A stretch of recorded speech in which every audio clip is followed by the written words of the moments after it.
Oh, I got to add myself to stage. Okay, there we go. So it's live. It's been live for nearly a minute there. Whoopsie. So, welcome everybody to the Genesis Mindset. So we got a special episode tonight. So, still a bit of a noob with all of this StreamYard. So getting a little bit better each time. So obviously, as I created the thumbnail, we know that today's guest is Zach. So I've been friends with Zach for a while now, as I've been introduced to the Atropa ecosystem. So I really wanted to get Zach on and pick apart his brain and see all his thoughts about the Atropa ecosystem, see his thoughts about BFF. He's been really active in that community. And given that BFF is really the hype in the Atropa ecosystem right now, I thought it would be really good value for everyone to really hear some of Zach's thoughts. So also, I put his Twitter handle in the description and I believe in the title as well. So make sure you give Zach a follow on Twitter. So with that said, let's bring Zach up to the stage. How's it going, Zach? Steve? Good, man. How are you? I'm doing pretty well. I just want to make sure that my connection is okay. Being in Thailand, it can be a bit spotty sometimes. Nah, it seems really solid to me. Yeah. You look very different to like what your profile picture is. Is a profile picture that you have on your Twitter based on you or? No, not at all. So okay, that was my first NFT that I ever got. So when I first joined into Pulse Chain, Hexfunks was like one of the first guys that I was introduced to in a space. And they were telling me about like their Pulse Funk NFTs, whatever. So I just, I was like, okay, I'll buy one. And that was the one that I got, that was just lucky me, And so I just used it and I've just kept it since the beginning of Pulse Chain. So maybe I'll change it later on, but I just haven't yet. Yeah, nice, man. Because especially given that you're in Thailand, it's definitely got that the Thailand vibe to it as well with the hat and everything. So it's really sort of really threw me off. So yeah, man, good to see you. Good to see your face. Good to meet you. I've heard your voice obviously a lot in the Twitter Spaces. You've held some awesome Twitter Spaces. So yeah, it's actually good to meet face to face once and for all. So yeah, so I'd really love to just ask you a few questions. First of all, about just some very basic stuff, but for me, I'm really interested in these kinds of things. So first of all, the very basics, your foray into cryptocurrency. What actually, like, how long have you been into crypto for, and what was your entrance into crypto?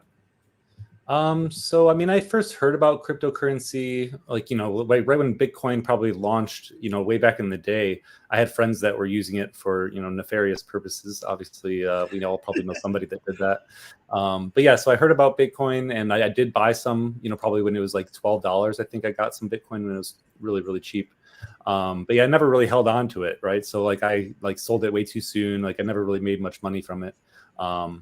And then like I would follow it. I didn't have a lot of money to invest back then, but I was just interested in it, followed it, and I heard about Ethereum that was going to launch. I actually had a friend of mine start mining Ethereum back in the early days. He ended up doing really well, but like I never had the money to like invest in that kind of stuff back then. But I did kind of just play around with it and watch everything. I invested into some projects back at the height of the last bull run. And that was probably when I lost the most money that I've ever lost. I think that was like $40,000 that year, which really sucked. But yeah, that was basically my entrance into crypto. And I kind of heard about Pulse Chain through my brother who had been following Richard Hart. He was just kind of like following Richard because he had heard of him, and we heard this Pulse Chain was going to launch soon. So my brother actually bought Hex, thinking that he needed it to sacrifice for Pulse Chain. We later figured out that that wasn't the case or whatever, but that's how he got into Hex and then Pulse Chain or whatever, and then showed me the videos of Richard Hart, and we just would laugh and watch them together. And I always thought Richard was like a funny guy, and just you could tell that he was being serious, with the things that he was doing. At least in my opinion, I could see right through that, and it's obvious to me now when Richard says, nobody used to listen to me. I saw the documentary a couple times, and in the documentary, he's just very humble and talks about how nobody listened to him in the past, right? He wrote like self-help books and gave them away for free, and was just this nice guy trying to help people learn about the financial systems and educate them a bit. and nobody really paid attention to him until he started doing some crazy outrage marketing style things. So more power to him. And if, people hate him for certain things or whatever that he does, hopefully later on they come around to understand, the reason behind it all. It's really a shame. And I want to, I try to be very positive, right? And I try to deny this fact of the outrage marketing, but I notice when I'll post things just like a positive tweet or something like this, it doesn't get anywhere near as much engagement as something with green numbers and this thing's gonna pump. But people love that. Same as all the videos. It's it's an undeniable fact, unfortunately. So it was good that you were actually able to see through it. I know definitely some of my own friends and family and people that I've onboarded really got lured into the negativity of the outrage marketing, and I was trying to tell them it's just an act, guys. It's really just trying to get people on, and it's just trying to attract people into it, and it worked. His metrics tripled, but some people just really fell for it, unfortunately. So it's really good that you didn't. So your brother bought Hex. Did you actually manage to sacrifice for Pulse Chain or Pulse X yourself? No, not at all. Yes, I bought into Pulse Chain. The first token I purchased was the Pulse Reflections token. I was just kind of sitting on DEX stools watching the live new pairs just because Pulse Chain just launched, and it was the only token that had launched in within a week that had any kind of logo or links or anything attached to the DEX tools right away. And so I just was intrigued by that. And that's basically paid me in Pulse Chain, obviously, for holding it since the beginning. And I've been able to, buy into every other project that I bought into based on the rewards that I've earned. So that's nice. Yeah, nice. Because I know that I think you've been a very big advocate of Pulse Reflections. Have you just kind of taken that on yourself to really promote it, or are you part of the team or something like that with Pulse Reflections?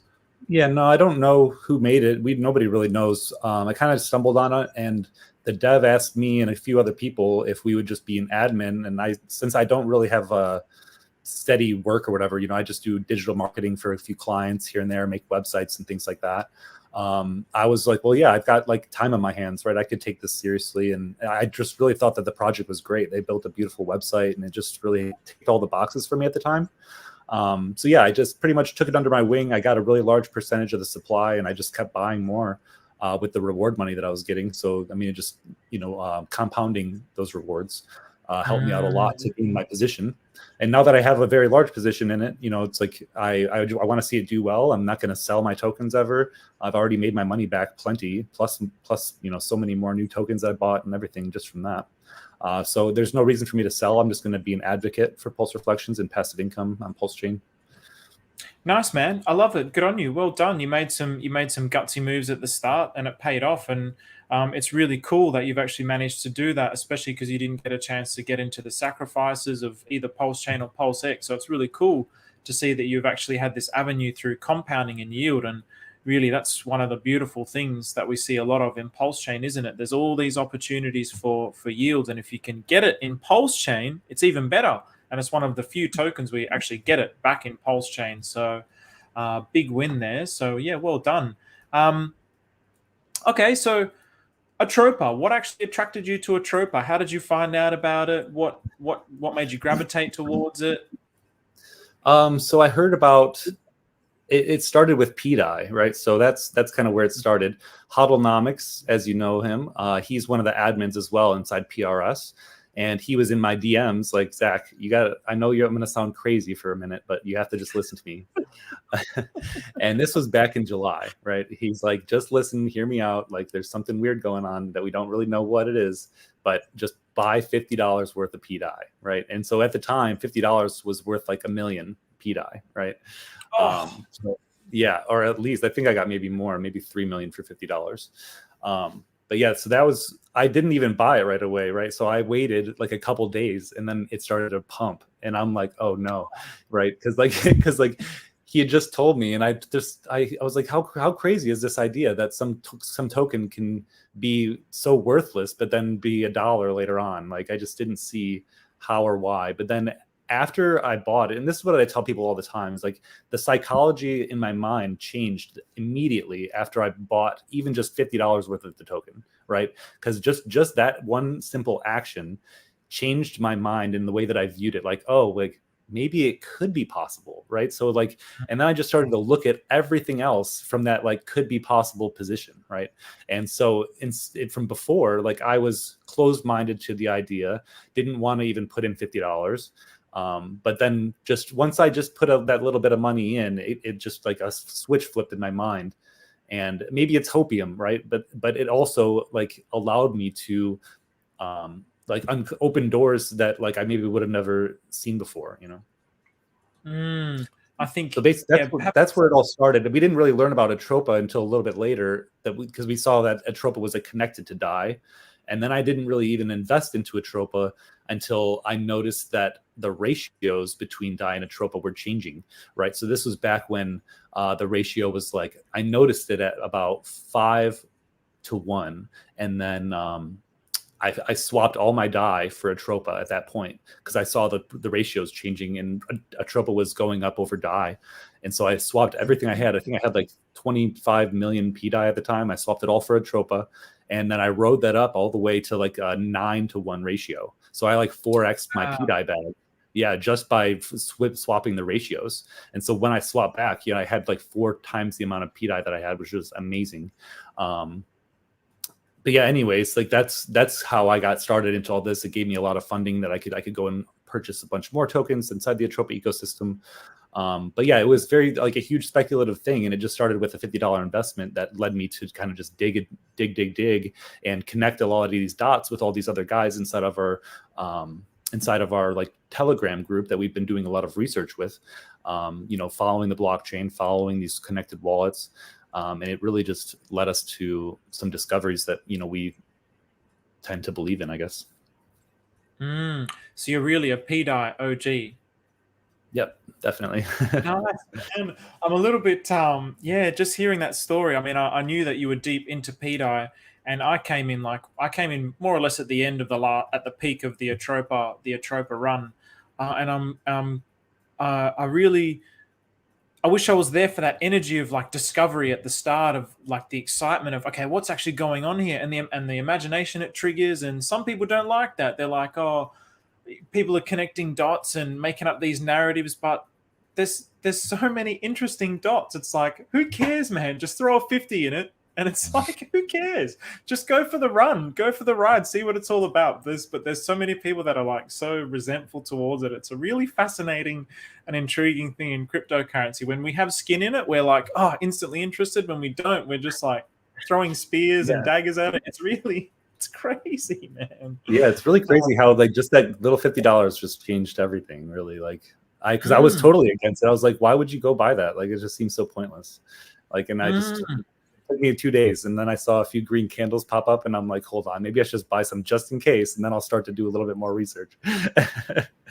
Man, and that's always the time as well. Like I've found in my little foray into Atropa, particularly in these last few weeks to months, as soon as you hear something, that's when you just got to do it. I'm a very careful, okay, I'm going to think about it and research it, but it's already too late. If you just leave it a few days, the degens are in there before you, and the liquidity is so thin, it takes off, and you've missed a 4 or 5x, and your gains are really minimized. So you really almost have to get in there as soon as you hear it. And I remember as well, I had friends, I had one of my buddies, Muddy, was telling me oh, Teddy Bear, got to get into Teddy Bear, P-dye Atropa is telling me all about it. And I'm just like, no, I'm just accumulating Pulse Chain. I had another friend telling me about it as well. Eddie's telling me all about it. Moon King's talking about it. And again, I was like, no, I'm just accumulating Pulse Chain. But the noise got louder and louder and louder. I was like, all right, what is this? I'm going to look into it. And then once I started looking into it, my mind just bloody exploded when I started to see all these charts. It was phenomenal. So yeah, I've just been loving it ever since. Just seeing that there's this system of tokens. I haven't ever seen anything like that. This ecosystem. Everything's like a linear thing.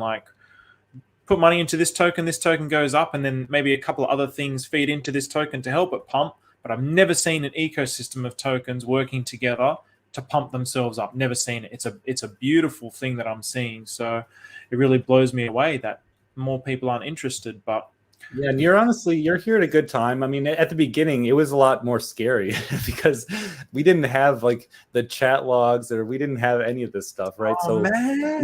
we just had the blockchain, right? So like we weren't talking to Maria. Oh, I should probably tell that story. How we got in touch with Maria is wild. Like, so I noticed that she was making these weird name tokens, right? And they were just like strings of letters and slashes and dots and numbers. And I'm like, what the heck? This looks like the ending of like a URL, right? So what I did is I copied that string of characters and I put it in Google, and up pops a YouTube video. And I'm like, oh shit, she's trying to freaking tell us something. They're trying to talk to us through these coins. Wow. And yeah, and so basically the one coin led to like, she had like led us to like a playlist, and it was like a bunch of different videos. Like there was a teddy bear video with like these Korean K-pop artists, you know, like singing about teddy bear and Poppy. And then there was like this whole playlist that Maria had created, and one of my videos was in the playlist. Like she's seeing like what we're doing and stuff, so she was like trying to like, you know, direct us in a certain way. And then she made another token that gave us the URL to the IRC. So that's kind of like how we stumbled upon all this, was like these tokens that she launched with strings in them that led us to links in YouTube that, you know, that it was like a big rabbit hole discovery. Okay, so when you say the tokens, when you say one of your videos, like what do you mean one of your videos that you put in the playlist? So I was like just like this, a live stream video with somebody else. She had like put it in her playlist, yeah. And just so that we just kind of understood that she's trying to talk to us. She made the YouTube token first, and then after the YouTube token, she made like a bunch of like weird letter and number tokens. So that told me in my mind, go look at YouTube and see if there's connections here, and that's kind of what led us down that path. Wow, I mean, that's what I'm really loving about it the most. That the interaction between the community and the dev is so fascinating. The dev is like, yeah, like these little Easter eggs just pulling us along and showing us the way, and that sense of discovery and the mystery. It's actually so exciting, and yeah, it just feels like a game, doesn't it? Everything about it feels like a game. It feels like a video game, but also all this game theory, right? Like there's so many different intricacies that go into everything. And you know, I know we'll probably talk about dysnomia soon, but this whole game that is being built, like, it's being talked about in so many different ways, right? Like, it's kind of hard to like narrow it down. But yeah, no, it's just like, in terms of, you know, when we say the word game, it's like there's many aspects of gamified experience here, the experiences that we're going to be seeing, whether that be like a more video game experience or just like a game theory experience within the ecosystem. I remember you, I think it was you who mentioned it in the spaces, or I'd heard it in another spaces. You were mentioning about the game, like Richard's favorite game or something like this, that a lot of this was based on. Was that you that mentioned it in that Twitter spaces before Christmas? Yeah, so I forget which, Hyperlight Drifter or something like that. I forget what the game is called. That's it. Yeah, that's it. That's it. Yeah. And so basically, the game is really weird, and there's a lot of connections to the game as well, like with like Richard Hart, right? So the Richard Hart's favorite game, his quote unquote favorite game that he's been telling people about, the company that created the game is called Heart Machine, right? And they're a nonprofit company, right? So they donate all their proceeds. Wow. Okay. Who does that sound like to you, right? Sounds, yeah. In the game, there's like, it's like really similar to like what Atropa is, or like what maybe dysnomia could be, like in my mind, right, when I think about it. Because in the game, I've read a lot about the game, and I've watched a video about it just to kind of like get up to speed a bit. In the game, there's no like words, right? So you have to go places in these maps based on like hints that you kind of like see or hear, or like something happens on screen. So you kind of have to like just be paying attention, and then it'll kind of guide you. And then in the game, like, even if you get to like a bad area, like there could still be like a reward to be found. So it's like not always like the game over. There's like a way out, or a reward or something, even in like a bad place.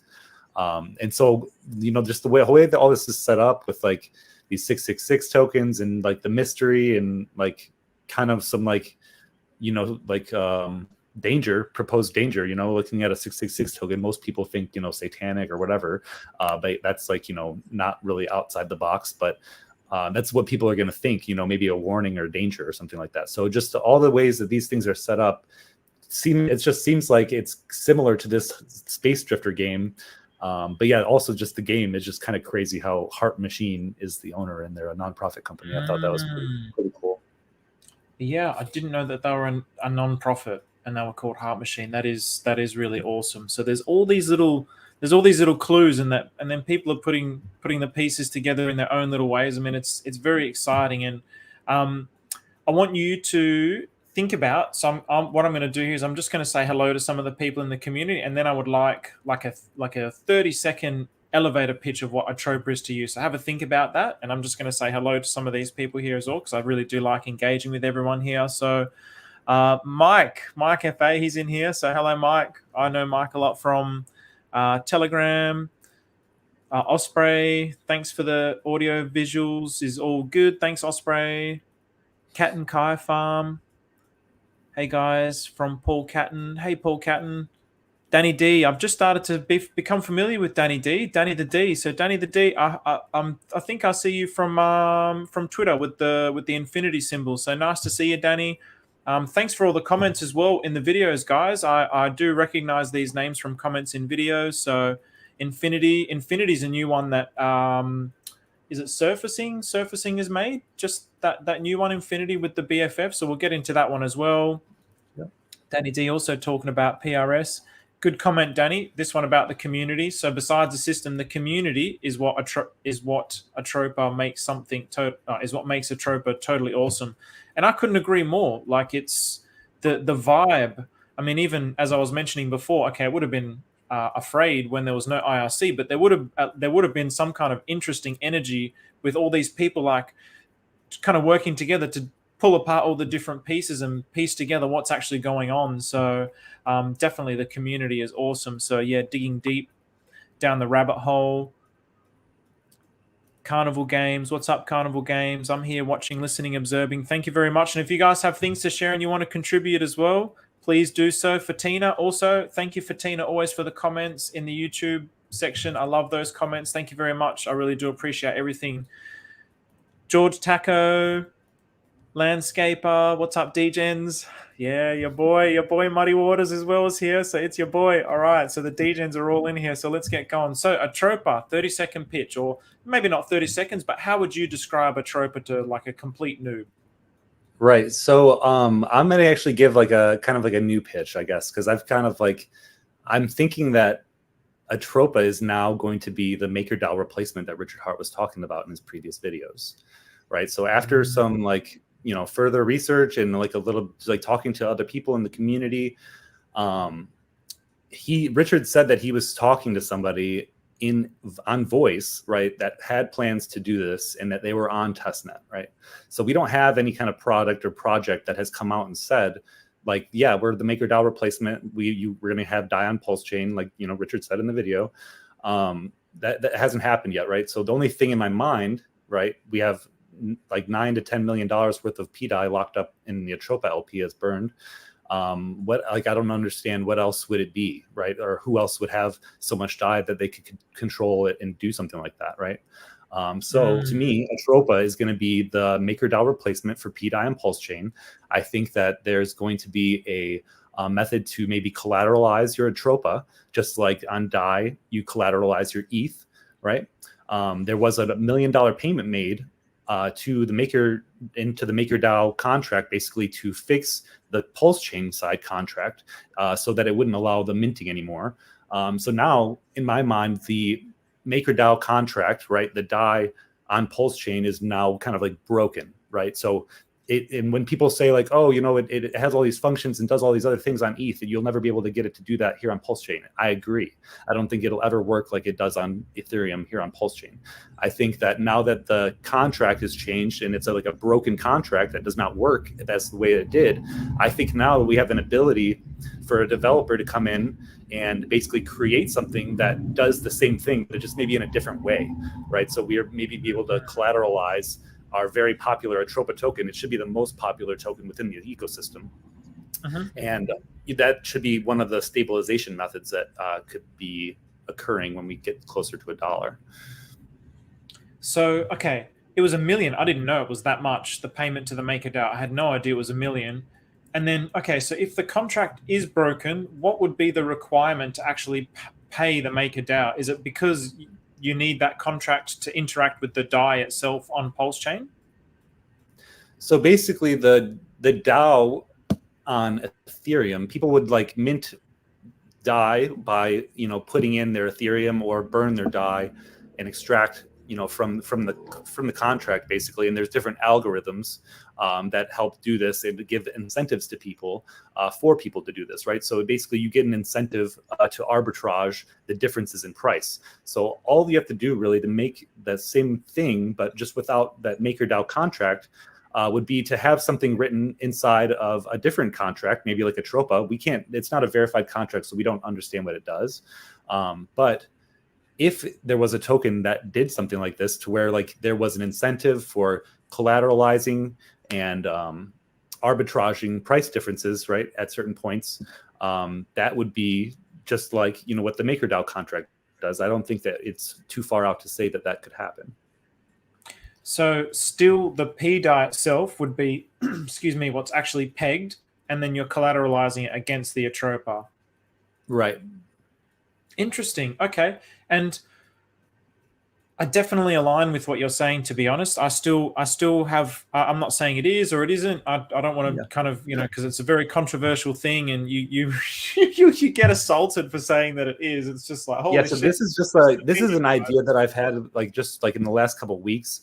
And it's just an idea, right? It's something that could happen. The Atropa ecosystem in general, I think, was just created to kind of create just a new financial ecosystem type of model inside cryptocurrency. We've never seen anything like this before, with a web of 80 some tokens connected to each other in liquidity, but just in such a particular way, with different token amounts and different liquidity pairings and the pool sizes. The names, like some foreign names, there's Thai tokens, there's Korean tokens, Japanese tokens. And really, I think that this developer is trying to onboard the world, right? So this is how do you onboard the world? You create things that are that they can recognize, right, in their part of the world. Okay, they're not going to really recognize all these American names and symbols, but things that are in their own language, I think they'll find more of a connection to. And that's an awesome idea. And then they're all tied into this Atropa ecosystem, right, which is seemingly such a powerhouse inside of Pulse Chain. And with Pulse Chain now being this beautiful place where you can transact for little money to nothing, that's meant for all people all over the world, right? Even if somebody only has 100 baht here in Thailand is $3, right? But that will pay for 2 meals of food, right? If somebody can come up with 100 baht or invest $3 or $6 USD, that could potentially turn out to reward them in the future if they can continue to build up a small bag by small investments. But that seems too far out for somebody on any other chain or most other chains. It's just not possible to do something like that. Yeah, and I really get the sense that as epic as a undertaking it is to peg this new stablecoin, I also feel like that's just part of the equation. So it's this whole thing this whole Atropa ecosystem has been created for the PDAI, but also the PDAI is being created for the whole entire ecosystem as well. So there's they have to work together, and the whole ecosystem has this larger purpose of, like you said, I also got that sense of onboarding the world, creating these tokens. I remember reading in the chat logs when I did the first chat log video a few months ago, talking about onboarding Saudis, and Saudi Arabia will come in the future. And I really wondered, that kind of seems a stretch. And of course, you don't really know half the time what she's talking about. So is she just talking dribble here, onboarding Saudis, or is it actually something that she's trying to attempt? And it would be really amazing if she's actually genuinely trying to attempt it, because if this is something that does create a stable coin that is outside of the US dollar, again, my mind just goes all sorts of places on what that means for the world, and what that means for onboarding countries that don't want to exist in the US dollar system. They don't want to be under that tyranny. They want freedom, and what better place to go than the freedom chain, which is Pulse Chain. So the possibilities are so wonderful for what it means for DeFi. that it's like, how could you not be in love with what's going on here? So yeah, thanks for sharing that. That's awesome. Did you read at all the interview between Nicole and Maria? When was that one? I mean, it's been in the. There's somebody made a log for it, but there's this person, Nicole, inside the chat logs that was like, "Hey Maria, I want to interview you." They set it up as like a whole big thing, but in that interview, Maria goes into like, what is the purpose of Atropa, right? So she says it with her own words that Atropa is basically meant to bring the P stables up to their counterpart copied prices. Basically, that's the point, right? So that was why Atropa was created, was to create an ecosystem that would bring these stables up to their parity with their Ethereum counterparts. That was way back, wasn't it? That was like a few months ago when the yeah, okay. I would have definitely have read it, but I don't remember it. So this Nicole person was like specifically asking all the right kinds of questions in an interview style, you know, like, "Hey Maria, tell us about like what the Atropa ecosystem is," and then Maria would go full length. Like, I mean, it could have been Maria interviewing herself. Like, who knows? Right. Yeah. Wow. Okay. All right. I'm actually probably going to have to go back and even read that full context. Go back to the website and read the full context of that, and actually read everything that Nicole and Maria were saying. Because yeah, I mean, you could be right there. So yeah, a lot to be excited about. So yeah. Okay. So BFF now. BFF. What? So obviously now I mean, even in those chat logs from way back, I remember there being mention about like layer 0, layer 1, and now we're kind of, I don't even remember there being like a layer 1. I remember reading it at the time that we were really only in sort of stage 0. I don't remember there being like a layer 1. Do you remember anything about there being mention of a layer 1 or? No, and honestly, like the deciphering between the layers and things like that, like I don't even try to figure that out, honestly. Like, I just know that like this dysnomia, that I think that's what she's referring to as like this layer 2, like this new ecosystem. I think whatever maybe layer 1 or 0 or whatever is just any tokens that were like the beginning ones, right? Anything that was launched through the summer, that was kind of like the base, right? And then there's like the second layer now is going to be this dysnomia layer, right? But yeah, I mean, can I say like what it is or anything like that? I don't really know, but I do follow along with the chat logs. Obviously, you do too. But it's seemingly like what she's putting together is, one would be an LP management system, right? Because she's been speaking about how she wants to create this UI that people will be able to use to better manage their liquidity pool positions. So that's one of the things that are coming. Then we have this whole, I think it's like a communication layer where we can, I don't even know, be some type of communicated talking between wallets, but you don't have to, you can't take people's tokens or anything like that, but you can like communicate on a certain layer. And that's just some of the things that I've been reading. I'm not too. Have you read anything like that? I think so. I think I remember reading something about the core token, CAW. And somehow I remember reading back in the day that the CAW token, which is some sort of communication, social media, crypto, blockchain, was something that didn't really take off and didn't really get resolved. Like, it got up to a certain point, and then so it made me think, maybe they're trying to actually expand on that idea. So maybe that's what some of this layer 2 is going to be. And even even when she's talking about the metaverse, it really triggered a lot of things in my mind about what that could actually be. But having a look at this Discworld, what was it, Discworld Mud, and I shared that picture when I googled it and shared that picture on your Twitter. And then it kind of seems a little bit more basic than what I was sort of thinking it might mean by metaverse, but who knows? Like, it could be something that's going to. She said that was like her inspiration, right? So I'm thinking like it could be something even crazier than what that photo looked like, honestly. Because I mean, like, I'm not going to necessarily. I don't really think that it's going to be like that. I just think maybe that's like just what inspired her to like create something so intricate. It could be. I don't know. It's so hard to say. It's so early. Like, I mean, it looked so confusing to me when I was looking at it. And to take inspiration from that, to create whatever it is that they're making right now, it's just very, very impressive. Honestly, what's happening right now is just, it blows my mind every day. When I'm reading, I'm just really excited to see some things come to the surface, some marketing and things like that that she's been actually talking about. That'll be coming soon. Yeah. So, okay. So BFF, what's your, I know that you've definitely taken a big liking to BFF. You created the Telegram, you created the website. So what, again, I guess, well, obviously the layer 2 component of it, but what's really been something that's really attracted you to BFF in particular? Yeah. So I missed BFF at launch, and I think, most people did. It launched back in November, and not many people got into it. And I didn't even see BFF, or wasn't even really on my radar until just, like a month ago.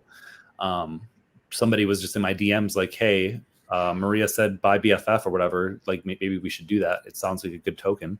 And so just based on the ticker alone, I was like, you know what? That does sound like a good meme. It sounds like a great meme. BFF. Yeah. Best friends.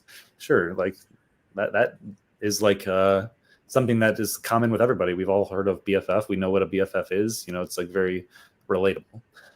So that was immediately what made me want to buy it. And then afterwards, I see Maria in the chat logs talking more and more about it. And it just became more of like a thing that she wanted us to definitely do, and was giving us like a reason to do it. Right. Because she was kind of explaining how, when like a BFF becomes a life form when the software is launched, and like just these weird little sayings that she would say, but also talking about, prices and things like this, and how like she's trying to create this liquidity web based on BFF, and that she, has these price targets for us to work to, and she wants to see if the community can do that, right? If the people that got into this BFF token early will be, able to assist her into getting to this like $8,000 price target, to where then we can all, spread liquidity around the ecosystem and then move up from there.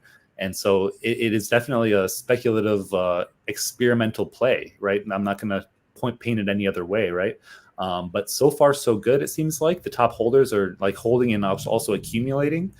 Yeah, and it's just like it'll just be really cool to see where it goes from here, because she's speaking about BFF as like it's going to be the token that you need, or like one of the main tokens to have for this layer 2, right? So it's like everything is going to pass through BFF, and so I just think it's highly bullish. And so I mean, I personally, I'm holding my tokens well beyond $8,000. I don't think that it'll stop there. She's made mention that it can go way, way higher. She's mentioned that it can go higher. Oh yeah, definitely. Yeah. So somebody asked, like, is $8,000 your price target, or do you think it can go higher? And she says that she thinks it can go much, much higher. So 8,000 is really just like stage 1. Let's get there first. That's our first goalpost, and then after that, then we create another goalpost. Yeah, so I think people are getting a little wrong idea when everybody's talking about this whole $8,000, $8,000. It's a price target, and it is, right? But that's just a price target for us to create a new ground floor. Like that's what she's been saying. She wants to create a new floor price at $8,000, so that new investors coming in, they're going to see all this thick liquidity and $8,000 price, and they're going to think like that's not going to be a bad price, right? That's for these like new big investors that are going to come in. That's not going to be that bad. It's only going to be, a 10x would get us to, $80,000 per token, 100x, $800,000 per token. Personally, I definitely see it going over 100,000. We don't have much more than like a 4x to get to, or less than a 4x to get to 8K. And then from there, it's like a 50x wouldn't be that hard, right? If the liquidity is spread out well enough, and Maria's going to be pumping it with her own cash. Like, so, I mean, there's a lot of bullish things on the horizon, especially with this whole layer 2 coming out. I mean, you don't want to buy into an asset, in my mind, like after all the information is released, exactly what it does. Like, we're here and we're trying to tell people, like, get in while the getting is good, while it's early, before 8K, because once it's there, there's going to be so much liquidity, nobody's going to be able to move the price down that much. Like, it's going to be so thick. So it'll literally just rise with the rest of the ecosystem after that. And any money coming in is just going to be a benefit and add on to that exponentially. And I'm really just loving kind of working together on this and learning about it. And okay, what does it mean to create a floor? Okay, so we thicken up the liquidity, we start bonding it with all these different pairs. But then not only that, if you can connect certain kinds of pairs which have a lot of liquidity in this pair, and then you start bonding it with BFF, then a lot of liquidity in there can flow into BFF. And those are the kinds of ways as well where the rest of the ecosystem can really filter into BFF. It doesn't necessarily need like new money coming into the ecosystem, new tokens coming into the ecosystem. It can just come from somewhere else within the web of the ecosystem. I mean, it doesn't look like it took, for example, a lot to actually push the price of BFF from where it was a month ago to where it is now. It doesn't look like a lot of liquidity because it was a liquidity squeeze. So if you can keep doing these liquidity squeezes with all these other tokens and then link them up to BFF, it's not unthinkable to say that it can go up a lot higher. This is the thing. I'm also trying to tell my friends like, oh, BFF. And my boy here, Muddy, he's just like, oh, I don't get out of bed for a 2x or a 3x. And I'm like, yeah, I'm the same. I've said the same on stream, but because this seems to be like a key part of what's going to happen in the future, just for the culture, it's just for the culture as well. It's like, I gotta get some of this BFF. So yeah, so what Maria's actually been saying, one of the things I screenshotted, so I'm just going to kind of read it off. She was saying that I would suggest looking into. I don't know how to again. Like. I was going to say, can we? I don't want to try to screen share it. No, I'll probably mess everything up. All good. All right, read away. Basically, she's saying I would suggest looking into legal token and the burned LPs that extend out from it. And then she went to post a different contract address. And so today I went and copied the contract address just to see which token of that. I thought she was talking about legal, but actually that token address is not legal. It's something else. It's the 2 with the circle. And so I went to that 2 with the circle and I looked at the liquidity pools, right? Or I looked at the holders. So out of the 40 top holders, 18 of those are LPs. Wow. Okay. LP. Yeah. Out of 40 top holders, 18 of those are burnt LP. And she says that we are going to do the same as that contract with BFF if we fully meet the goal, which is that $8,000 goal. And then she says, except that the bottom line guarantee of liquidity will be versus stable dollars. The assets that guarantee the bottom line of the 2 token are not stable coins. Ah, yes. Okay, I looked at that in the chat log a few days ago. Okay, so what is the significance of? So when you said there's like the top is liquidity, they're all burn liquidity. What is the significance of that in your mind? So the significance of burn liquidity shows outside investors that there's not a chance that that amount of money can be like removed from the person who put it in. Ah, so it shows like more safe. Yes. Right. So okay. So it's basically showing outside investors that this amount of sell pressure is gone. Right. Right. Okay. And then obviously this is what we're intending on doing for BFF. Once we get to that 8K, thicken it up, create a whole bunch of different liquidity pairs, burn the liquidity, and then it shows outside people like my boy Muddy here that there's no downside. There's like minimized downside pressure. Right. And so she's looking to I think she's looking to create a lot of these thicker liquidity pools with the staples, with the P staples. And she's saying like in reference, like the 2 token, the 2 with the circle, that has a lot of these burnt liquidity pools with just like other regular tokens that are not stables. But I think this BFF token is going to be connected to these stable coins that have these 1000x potential, right? And it's going to be dragged right along with it. Okay. So you see what I'm saying? Now, if you connect it to another token, the other token also booms to 1000x. That's going to lift up BFF as well. Right. So yeah, basically, if we have a $1 price target for PDI and BFF gets a huge PDI pool and USDC pool and all these other stablecoin pools, all those stablecoins follow each other. So right now they're at 0.001. If we get that 1000x, that's going to 1000x BFF too. Because those liquidity pools are going to be growing, right, in value because those dollars are growing in value, and that's just going to increase the value of the BFF token substantially.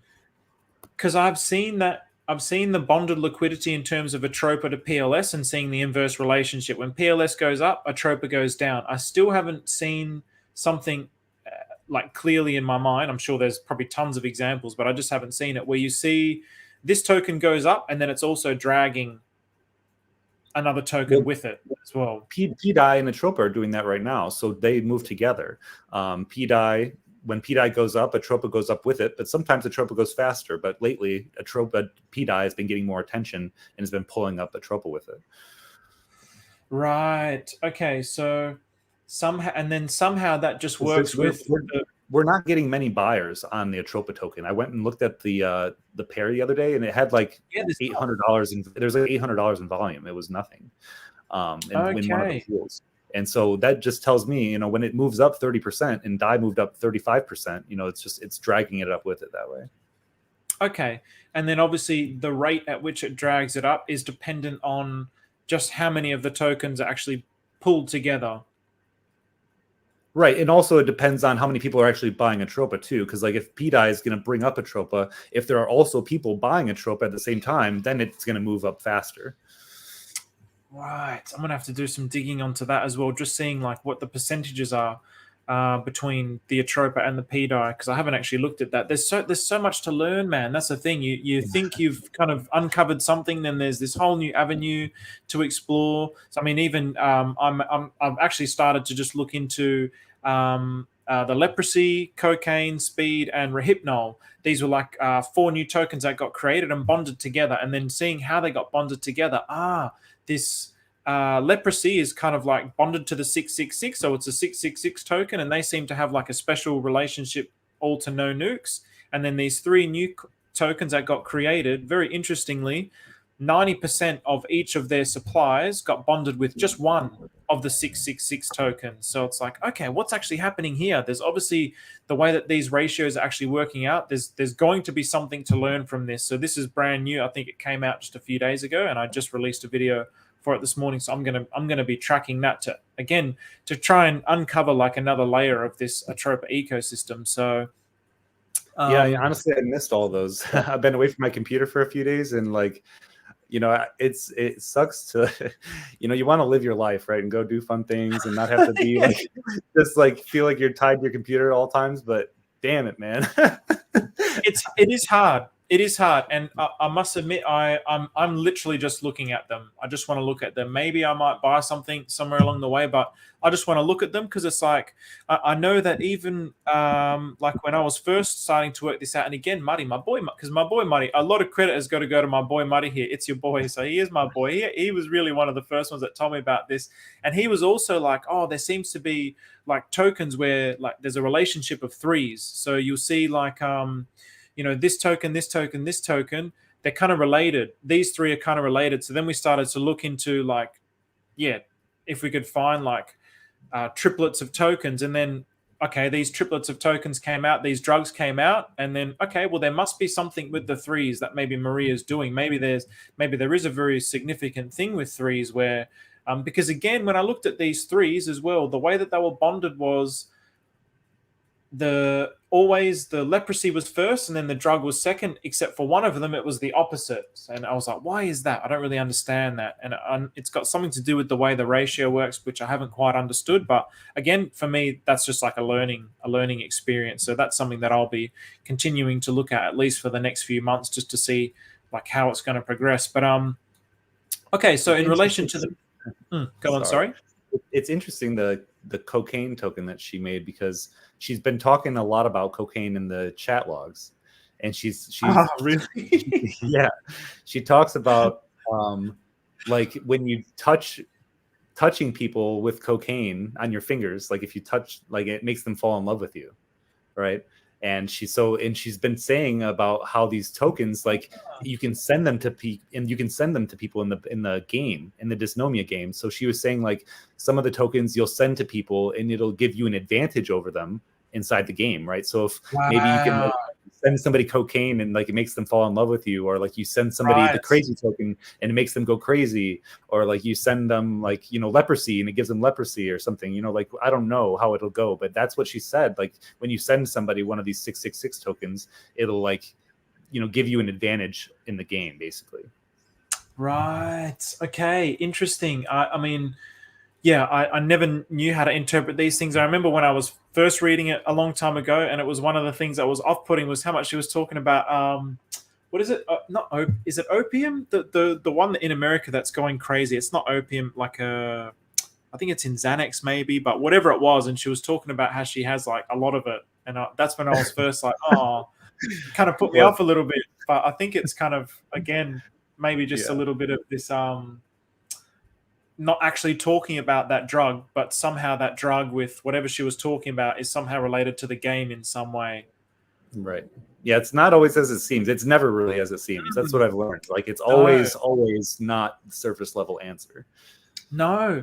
And even listening to, I know there was a few boys in the Atropa chat today on Telegram that were upset with B-Roots, Moon King, because he faded BFF. And when I was listening to that as well, Ian really was like, man, it was so much better when we didn't know who the dev was. It was so much more exciting. And that's how I first felt when I first started reading about, like, started reading the chat log. I'm like, this is ridiculous. This just sounds like some crazy, she just sounds crazy. But then you start to really see she's not actually talking about what she's talking about. This is the thing. So if you read at surface level, it's really off-putting. But once you dig deeper, there's definitely a reason for it though, right? So like, obfuscation it comes in handy sometimes, right? So I mean, I'll even refer to Richard Hart, right? So we've got this PulseX, right? Beautiful decks, but it's incomplete, right? Richard gave all these. He told everybody what it was going to do. It's on the website that there's a DAO. You can, there's going to be a lot more to PulseX than what meets the eye right now, right? And he's not going to give the base, like the finished product, to people who are just going to go and dump it later, right? So I think that this is kind of like a really similar thing that Maria is doing, where like she says things that people think are crazy and then they stop paying attention, right? Because she doesn't want the wrong people to get in. She wants only the strong believers and only the people who can see past like this craziness to be a part of it, right? Because those are the people that are going to be like the foundation, right? So me and you and whoever else that are in these things early, we're going to be like the base, the rock that this is all going to like spring from. Because if we hold on tight to our bags and we kind of understand what's happening more so than everybody else, it's going to be a lot easier to kind of go up in price instead of having to, go down or like go sideways forever and things like that. There'll be a strong base of foundational believers that'll, hold on, for the future. And I just think it's like just really similar to what's going on with PulseX right now, how we don't have any of these updates and people are all like, oh my gosh, PulseX sucks, or it's missing this, it's missing that. But yeah, I think it's all on purpose. Interesting. I think you might be right as well, to be honest. And even in relation to needing that nucleus, and yes, I definitely get that sense now as well, that it's almost like pushing people away that are just in it for the quick buck, that want to just come in here, extract liquidity out of the ecosystem and then just run and take it elsewhere. I think she's really trying to deter that kind of behavior. She wants people who are really going to be believers and are really going to, form that nucleus. And you really need that nucleus. You need it in every single ecosystem. I didn't think that you did until I'd really started to witness it, like firsthand, seeing Pulse Chain. Like, I mean, I was there, I was day one Hex, but I was never really like involved in it. I kind of was just like, after a few months, my bag would go up and people are talking about it. And it was never really involved with the ecosystem much. But with Pulse Chain, seeing how important the nucleus is like, you need that nucleus, man. Right. And I think that's what this whole experiment is with BFF, is like, can we create this nucleus? Can we get this group of people to do like this benevolent thing that I'm asking them to do, right? So she's asking the whales to pair up liquidity and burn it, right? And that's going to be a big feat for some people, because once that token is $8,000, we're going to have to use $8,000 of BFF and then $8,000 of another token and then burn that money. And I mean, it's a big feat to be accomplished, right? But I'm going to do it. I have enough tokens to do it. I just hope that the other players in the ecosystem will follow along, or at least work together so that we can help each other make it happen. And again, just by seeing the caliber of the people in the community, I mean, it's awesome to hear you say that.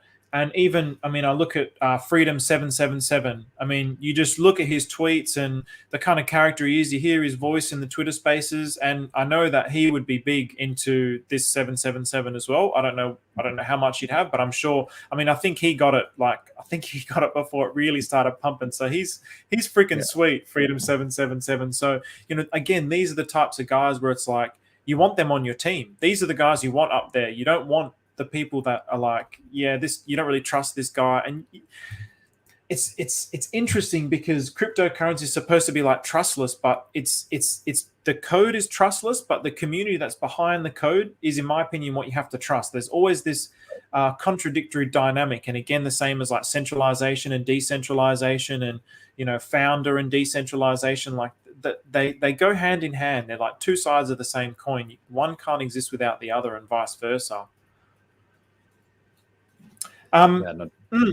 So, okay, so you've created the website for BFF. How are you thinking about it moving forward? How are you thinking about expanding it? Have you got any ideas towards that? I mean, I've been monitoring the numbers in the BFF Telegram. I think we're up to like 265 at the moment, so it's growing. It's growing by the week. I thought maybe not by the day, but it's certainly growing. Have you got ideas around that? What are your thoughts around that? Yeah, so far I've just gotten the URL for the website. It's bffonpulsechain.com. It's in development right now. I've got a big, a nice like, what is it? It's kind of like an explainer, kind of like Maria backstory. What kind of like led us to stumble on all this, and I'm just gonna make like I'm going to make it really informative and about mostly like this whole like layer 2 ecosystem. We are also working on the PDI website. We've been working on that forever, it feels like. But that is actually going to have like a full Atropa explainer attached in that website. Nice. And the BFF website will be more like the layer 2 explainer. But yeah, there's a really, really cool write-up that I made with the help of ChatGPT. I basically fed the AI like a bunch of information about Maria and like all this stuff, and it created like this really, really cool story. And I hope she likes it, honestly, when she sees the website, because it's really sweet. Like it's got a really cool sound to the story that ChatGPT came up with the information that I fed it. So yeah, I'm excited for it to go live. We'll probably have a swap on there, so you can buy BFF straight from the website. We'll have links to like the Pulse Chain Bridge, and I'll probably put a link to Blockblend on there as well if people need to off ramp, because they are allowing us to basically off ramp our PLS straight to a anonymous credit card. Basically, I got one for myself, and I've been using it overseas. It's awesome. Wow. Okay, so what you're saying is you're contemplating connecting BFF, or just everything that you have within or just anything in the Atropa ecosystem with Blockblend, so you can off chain it. Well, so basically, I'll put Blockblend, like a link to it on the BFF website, so people can have access to that off ramp. Because once you make money, right, in Pulse Chain, you'll be able to use that PLS and send it to Blockblend. They'll put it onto a prepaid card for you, and you can spend it like dollars. Man, I mean, even Blockblend, I remember seeing that website a few months ago, and people were speculating about how it was going to be connected to Pulse Chain. There was no news about it being connected to Pulse Chain, but the fact that there's this credit card that you can off-ramp, there's actually there's a documentary on Netflix, which I just finished watching, called Bitcoin, and it was about this Centra or something, where they were talking about spending your real-world cryptocurrency, and it was like a huge idea. They made like millions and millions, but it was just a scam. It was like this elaborate scam. Yeah. But this is actually now a real-life thing that's actually working right now, that you can actually use the card, use your crypto, and it's like, does something like that exist on any other chain? I mean, I know that like the crypto.com has one, right? But this is completely anonymous, right? So you can, I mean, I made cards for friends, right? I sent somebody a crypto card in their own name, right? So you don't have to show an ID or KYC yourself to create a card. You can even load a card with somebody else's name onto your own iPhone, I found out. So wow. You can stay pretty anonymous in this whole system. Is it US citizens only? The block I mean, no. Wow. So you can use it. There's one card for the US that has a $10,000 limit, and then any international has a $1,000 limit. So the Visa is for the US and the MasterCard is for international. But there are some countries that don't allow it yet. So it's not every single international country. You do have to check the list if you're out of the United States. But yeah, like around me, like Vietnam, Laos, Cambodia, they all accept it. Thailand, unfortunately, does not. That was one of the countries that didn't. But you know, I'll be traveling around, so I'll be able to use it in other areas when I get there. So when you say limit, is that just like a daily limit? You're only allowed Nope, to use that's like a limit to put onto the cards. You can get as many cards as you want. They cost $12 to get one card, and I think there's like a 2 or 3% fee to load your money onto the card. But yeah, basically it's $1,000 limit to how much you can put into it, right? So for you being in Australia, you'd have $1,000 limit on this card. But say if you have 10 grand you want to put on cards, you just have to get 10 cards. Okay, so once you've spent the 1,000, that's it. Then you just get rid of the card. It's not reloadable. There's no physical card yet. They will have physical cards in the future, but for now you can like make online purchases with it, and you can put it onto your phone. It'll go into your Apple Wallet or whatever phone wallet that you have, and you can spend it in stores that way. Interesting. Okay, I had no idea. So there's just so many things to look up, and like, yeah, just everything with the Atropa, and it's like there's so many things. So the Atropa is what led us to Block Blend. That's the whole thing. Like, so we were following Atropa wallets. Yeah, we were following Maria's 414 wallet, and she used Block Blend, and that's how we found it. And there's a connection there, right? So listen to this. This is going to blow your mind, Stephen. So Block Blend was they were originally on BNB, and then they shut down on BNB, and they're like, no, we're going to move back to ETH, right? So they relaunched on Ethereum within 24 hours of the Atropa launch. Okay, they launched Block Blend within 24 hours of when Atropa was launched on Pulse Chain. All right, and there's more of a connection, right? So the token supply of Atropa is like 1,111,000. It's all ones, right? Well, Block Blend is the same thing. It's all ones, except for there's like one less one. So it's like 1,100,111 instead of 100 million or whatever, you know. But so yeah, they used the same all ones, and they launched on the same day, right? And the dev is anonymous. Nobody knows who the dev is. He's an anonymous developer. And when we went into their chat and we're like, hey guys, do you know about Atropa? Because this developer is using your protocol and like, you know, mixing their funds so people can't find it and all this stuff. And they're like, they just kind of played coy, and one of their admins was like, Richard Hart told us, and then he went and deleted his comment. He deleted his comment afterwards, and so it just sent us on like we were like freaking out. We're like, oh my god. We were looking at the website for Blockblend. If you go to blockblend.io, they have Pulse Chain and Hex theme colors all throughout the website. Like if you look at the guy surfing on that surfboard is like surfing over Hexaco. You know, it's like really cool looking to see. They have a hexagon logo, right? The Block Blend logo is a hexagon as well. It's just tilted on its side. It's just there's a lot of weird connections. And really, that's the ideal. The way that I imagined it in a DeFi world, because at the moment the only way we can offboard is off ramp onto Ethereum or BNB, and then send it to a centralized exchange and then take it into fiat. But that process sucks, and it's long, and it goes through those centralized entities, and there's all the fees along the way.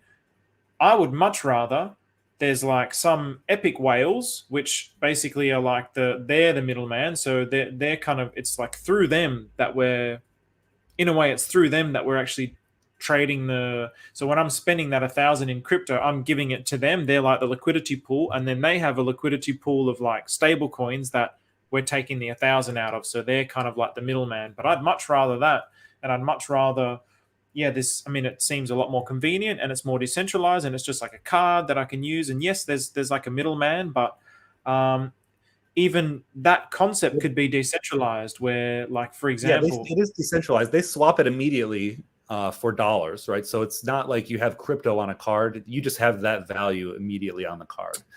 So the value doesn't ever go up or down in price or anything like that. It's just ready to spend. Nice. Wow. Okay. Okay. So, all right. So back to BFF for a minute. So with BFF, how do you feel about, like, for example, the Atropa ecosystem is very, because it's so big, there's so many different communities. What's your thoughts around, well, one, uniting the communities, and two, getting the communities to see the value of BFF, for example. Like I know Teddy Bear has like over 3,000, and that's people from other chains coming into Teddy Bear through just this chasing a meme. And PDI also has like a couple of thousand in there. How have you thought about making these people aware of BFF without actually like, I mean, it's tough because you can't just go in there and chill in the telegrams because you'll get kicked, even though it's part of the Atropa ecosystem, but you'll get kicked for talking about BFF in another telegram group. So what's your thinking around that and the awareness, building the awareness? So I think that it's going to be a tough road until we have more marketing materials in artistry, like Maria talks about. There is going to be a point in time where we do have like a UI and like we have a like more of like a there was a white paper that was released, but I don't think it was Maria that wrote it. I do know that that's something that she wants to do, right? She wants to make people more familiar with what's happening, right? But for now, it's just going to be the people that are in the chat logs. Like I try to tell people about the chat logs all the time on Twitter. So, I mean, for people to be able to find that is going to be a thing that helps. I actually had a guy reach out to me today in my DMs asking me how he can get into the chat logs because he was actually a part of PDI a long time ago and then kind of got flooded out after Maria was like talking to us, after that point, and then he left. And now he's like wants to get back into it because he's seeing what's going on. Okay. Yeah, so I think that like, it'll just have to come in time, and there's not really anything that we can do to like, unite these communities because everybody wants to they want their own token to go up, right? Most people are just like, that's their mindset, right? And that it's not necessarily unfortunate. It's just the way that it's our human nature, right? But as things start to happen and people start to catch on more about what's happening and, they get word of these whales and BFF that are, doing this good thing, right? Burning all these tokens, it's going to trigger things in people's minds, maybe to help think differently about, matters of collaboration, things like that. Okay. So you're of the opinion of just kind of let the process unfold, keep doing what we're doing, and really in the end, the results will do the talking. Once BFF gets to that 8,000 mark, once the liquidity pool's starting to get burned, then it's going to just naturally attract people into BFF. Yeah, because she also said that if we can control the people that have a lot of tokens to not sell more than one per day, and that doesn't seem like a hard thing to do, right? She made mention of this. If we just don't sell more than one BFF token per day, people that have enough to do that, she said it'll create really good publicity for the BFF token, right? So, if we can go back and show people like, hey, listen, these top 10 holders are super benevolent and they're not dumping the price, I think that's something that people will like to hear about and will want to invest into something like that when they know that those top holders are sticking around. 100%. And again, that consciousness, that collective consciousness is again something that's like, I haven't seen it in any other blockchain. And I know it's a very attractive thing in the Tangang, for example, and it's what attracted me to the Tangang as well. They've created this chart that goes like this by creating liquidity pools and not dumping on each other. And Too Spooky's always talking about not dumping on his followers, and he's just going to keep holding. And you got these guys who are like the hardcore guys. That idea, again, if that idea can be applied, which it looks like it's beginning to be applied across the Atropa ecosystem, and then gets applied across an ecosystem of tokens. At the moment, the Tangang, the HOA is like it's a linear system. It's this one token that's going up like this, connected to all these other different things, whereas this is like a system. So if we can keep doing this across the system, it just naturally makes it a very attractive ecosystem to want to be a part of. And I remember in that thread of conversation as well, where you were talking about the two, I made a video about it the other day. So the person who was asking was talking about like the S&P 500 and how the Atropa ecosystem can move up like the S&P 500. Like the S&P 500 is like the biggest scam Ponzi there is. You just keep printing money and then it just keeps going up, and they just keep buying back the boys as they're buying back their own shares, and it just keeps going up. And everyone, like I've got friends who I'm trying to onboard into Pulse Chain, and all the boomers are like, yeah, play with the safe money, and if you put money into the S&P 500, you just leave it there, you're going to get 2% after 1,000 years. And it's like, if we can do that on cryptocurrency with all these imaginary tokens, like that's awesome. And I actually really see how that's a possibility with the Atropa ecosystem. That's what's again really just like so many cool possibilities, so many things to be excited about. So hey, My Life is Awesome is here as well. What's going on, brother? Some awesome people here. 7 of you need to hit the like. Yes, yes, yes. Hit the like, smash the like button, guys. Share it out as well. There's 15 people here. We had about 19 at one stage, so this is really awesome. So I'm pretty happy with that, actually, to be honest. So that shows me that there's really a lot of interest. So anything else that you want to say about BFF, Zach? Oh yeah, so there's a new token, right, that the OG Web Chef did create. It was kind of just made to assist Maria a bit. So Maria did buy it. And it's like a reward token. So it rewards people with BFF and also the pairing that it's paired with no nukes. So I mean, it's a reward token that rewards people with 2 tokens, which is pretty cool. But it's not something that we're necessarily shilling out and about. I definitely think that the main thing for people to be interested in is obviously the BFF token. That's where it's going to be. That's where the money's going to be flowing into.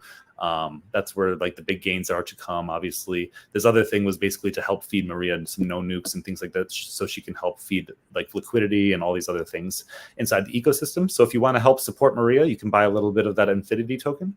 But yeah, I would definitely highly encourage people to buy BFF. Just because once we get to that 8K, I mean, it's going to be really hard to move the price down from there to get a good position. I think right now is a great time to get in at $2,500, and then maybe ride that up 100x to 250K, right? Like that's just kind of my plan.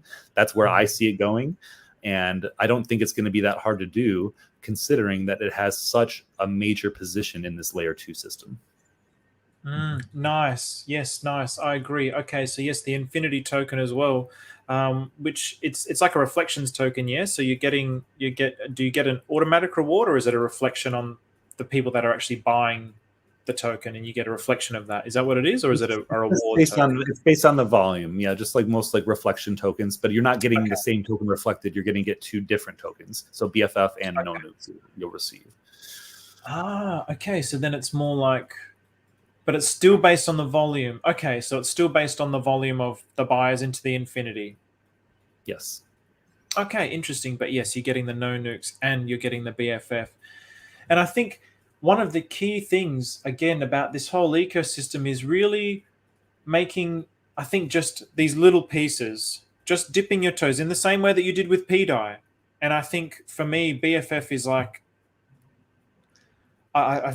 I know what we were saying about the layer 2 before, about the communications, it being like a potential communications network. But I also see something about, I could be completely way off here, but the layers is going to be something that's just forever going to be layering up these new layers. So there'll be a layer 3, and then the layer 3 will have this whole new wave of tokens that plug into the Atropa ecosystem. Then after a few months, it'll be like layer 4, which will plug into so anywhere you get in, you're always getting in with an equal opportunity as we had, but you're just further behind. So just like the stock market, it will keep going up, but it will, like, you'll never be ahead of the people at the front because they were there just for a longer period of time. But it's not something where it's like, well, I'm buying, Max Kaiser's 37,000x. It's completely different. Like, you're getting in on brand new tokens that will have the same, you can get 1,000x or 10,000x on those tokens. You can have the same opportunities that we had 6 months ago, but you'll be able to get it 6 months later. That's something that I really see with this. That's, again, a very beautiful and interesting dynamic about this. And it's really awesome to see. My Life is Awesome in here, because we were having this discussion on his stream the other day, and he was really like, one of the things that he's really trying to think about is how can we pump Pulse Chain? And I didn't want to shill Atropa on his chat because he was talking about Pulse Chain. But for me, in the back of my mind, I'm seeing it in Atropa. I'm seeing this network of tokens that look like that's pumping each other up, and also by extension pumping all of Pulse Chain up. Is that also how you feel about the Atropa ecosystem? Yeah, 100%. I think that Pulse Chain's success really relies on a native decentralized stablecoin that can't be touched by anybody. And I think that this is just the system that we have in place that is making an attempt at making that happen. On that as well, actually, some people have come back with the point of, we've already got Coast and we've already got liquid loans. How would you say that this PDI would be better than those? I think they're going to the PDI will have much more liquidity than those will. So when PDI is $1, there should be about $4 billion worth of liquidity between Atropa and DAI. Oh man, that's Yeah, no, crazy. And those that's from Maria's mouth. That's what Maria said in her interview. She said there should be about $33 to $4 billion in TVL in Atropa. That was the interview with Nicole? Yep. I think that was part of the if I'm remembering correctly. It was in the chat logs, if not in the interview. That there should be between 3 and 4 billion TVL in Atropa when PDI is $1. I think I might have to go back to that thread of Nicole, because even now with the recent portion of the chat logs, that just this recent section about BFF was like very talking about the S&P 500 and some of the things that you've quoted as well. It's like it's like a very deliberate portion of the chat log, and you could almost like forget everything before and after it, but this part here was very important. It sounds like this Nicole thing was very important because, man, I don't know how much you read the chat logs, but I literally read everything I pretty much read everything for like 2 or 3 months, and my brain was fried. My brain was so fried. Yeah, because you want to think about like, oh, this might mean this, and then you go off on your tangent, and then you realize, like, no, that's not right, and that gets exhausting, right? It does. It really does. I just kind of leave it be as it is, and I don't try to dig too much into stuff. I kind of just see what it makes me feel like, and just kind of go with my gut a bit. I like that. I'm the same. But I think it definitely has a lot of value to go back and even maybe represent that, Nicole, and revisit that. Also for hopefully anyone who's listening here and other people in the future, like this chat log is a very key part of the Atropa ecosystem, but it's very difficult to wrap your head around. So you can certainly join and try and contribute there, but that's something that people like myself and Zach try to basically take parts of the chat log and deliver what we think is like valuable information. Because if there's like 10,000 things to read, then maybe only like, I don't know, 100 things are actually something that's going to be relevant to you. So, because there's just a lot of stuff in there. Yeah, man, awesome. So anything else that you want to add about BFF or Atropa or anything in particular about Pulse Chain? It's PDI to $1. That's about it. PDI to $1, baby. Give us that pegging. Love it. It's coming. It's coming, you guys. I mean, honestly, it is. Yeah. I'm pretty confident that this wasn't just put here for no reason, right? Like, I don't think that there's anything malicious happening. I don't see any value extracting happening besides some people that get in too early. Besides the people that get in too early and they put bots on Maria's wallet address and they just buy up everything and sell it after a 2 or 3x. Like, that's the only malevolent thing that I'm kind of seeing here. Maria's like really, she's writing things into this contract for the layer 2 that is going to like prohibit bad actors from even being able to use it. Wow. Right? So that's a pretty interesting thing that there's going to be like, the good people will be able to, use the system, and people that she deems, unworthy or whatever are going to have a hard time, because she said that certain liquidity pools in the layer 2 you won't be able to interact with them unless like the owners of the pool like allow you to. Wow. I know that there was someone who was saying, like, I don't know if they had the evidence and they were trying to show me, but basically like there was a particular point where like Maria rug pulled certain liquidity pools or something, and a lot of people got damaged. But when they told me that, I was like, well, I'm sure, like, I don't know if it was because I'm just going to take this liquidity. Like, it was probably always being said in the chat log, like, I'm going to let it get to this point, then I'm going to convert it into this. But people just didn't read the chat log, for example. That might have been a case. Or again, it's just like part of the greater good. When a government comes in power, like you don't always like every single one of their decisions, but it's always for the greater good, for the benefit of everyone. And it seems like whatever those little individual things that might have happened where it looks like, oh, that's really bad if you put a magnifying glass, but if you zoom out, it's like, well, actually it's just part of everything that's happened. Is that so it's like exactly, yeah. So it's like it's definitely a game where there's got to be winners and losers, right? Just like in everything else. But like, she's literally giving us the game plan in the chat logs. Like, it couldn't be any easier if you really read the chat logs. Like, she's told us the safest tokens to buy in the Atropa ecosystem: Atropa, TSFI, Bear, Down. Those are the safest plays, right? They're the largest liquidity pools. They're all burned. Safe moves. And then she goes on to tell us, okay, BFF, this is going to be a great short and long-term play for the people that are seeing what's going on for this layer 2. It's going to be the entryway into the layer 2 ecosystem. So she's giving us the hints. She's letting us know what kind of like what we should kind of like be expecting from these certain tokens, right? If we have people that are like, oh, you know, I want to be into like a more safe play, less risk, things like this. Okay, Atropa, that's for you. That's going to be the one that's the safest, in my opinion. But even then PDI, obviously, that's just the big speculation. That only really works if everything else works, right? So it's kind of there's different levels of risk for people to have within the ecosystem. You can go down the rabbit hole and be very risky with things like people did with that 666 CIA token.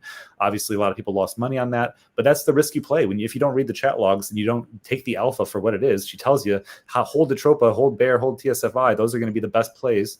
And then if you want to dig a little down deeper, BFF, that's the #1 meme coin for the layer 2.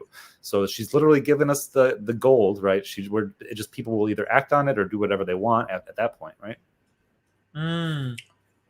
Absolutely. And again, it's because it's like a game. That's the thing. But again, just like the whole concept of the game that this is all based on, even the losing, if you stick around long enough, you're not actually losing. There's still a win there, which that whole game was based on, where it's like, oh, you've taken the wrong turn and it's like this dead end, but actually it's not a dead end because there's something here which you go down and you end up winning anyway. And it feels like, again, that's what this whole thing is. And if you just stick around long enough, then you will get those kinds of opportunities within this ecosystem. So how do you feel about the next? So we'll kind of round things up a little bit. How do you feel about the next?